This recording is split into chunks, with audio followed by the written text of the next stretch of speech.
और अब हमें सीखना है प्रश्न संग्रह 1.3 का प्रश्न नंबर 5। और वो प्रश्न इस तरह से दिया हुआ है, निम्नलिखित समुच्चयों में से कौन सा समुच्चय दूसरे कौन से समुच्चय का उपसमुच्चय है।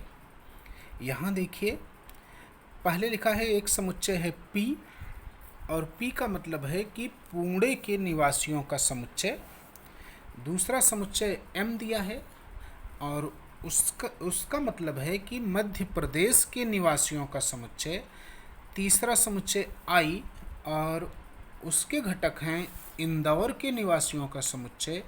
चौथा समुच्चय है B और उसमें जो घटक हैं वो हैं भारत के निवासियों का समुच्चय।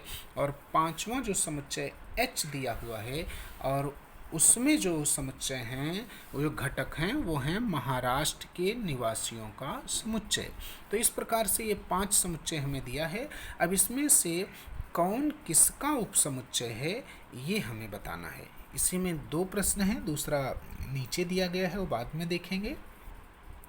सबसे पहले तो देखिए, ये जो पुणे के निवासी हैं, पुणे जो है वो महाराष्ट्र के अंदर आता है और महाराष्ट्र जो है वो भारत में स्थित है। इसका मतलब जो पुणे के निवासी हैं वो महाराष्ट्र के भी निवासी हैं और भारत के दोनों के निवासी हैं। इसका मतलब है कि P जो है वो H का भी उपसमुच्चय है और P जो है वो B का भी उपसमुच्चय है। एक हुआ। सेम इसी तरह से इंदौर जो है वो मध्य प्रदेश का एक शहर है। तो इंदौर अगर मध्य प्रदेश का शहर है तो इंदौर के सभी निवासी मध्य प्रदेश में हैं, और मध्य प्रदेश भारत में है तो मध्य प्रदेश के सभी निवासी भारत के निवासियों के उपसमुच्चय हुए। तो यहाँ से हम कह सकते हैं I जो है वो M का उपसमुच्चय है, क्योंकि इंदौर का निवासी मध्य प्रदेश का और भारत दोनों का निवासी होगा, इसलिए I M का भी उपसमुच्चय है और यही I B का भी उपसमुच्चय है। और एक और देखिए, ये मध्य प्रदेश और भारत जो हैं ये भी मध्य प्रदेश और महाराष्ट्र भी भारत में आते हैं। इसका मतलब M भी B का उपसमुच्चय है और H भी जो है वो B का उपसमुच्चय हैं, क्योंकि मध्य प्रदेश और महाराष्ट्र दोनों का निवासी भारत का भी निवासी होगा।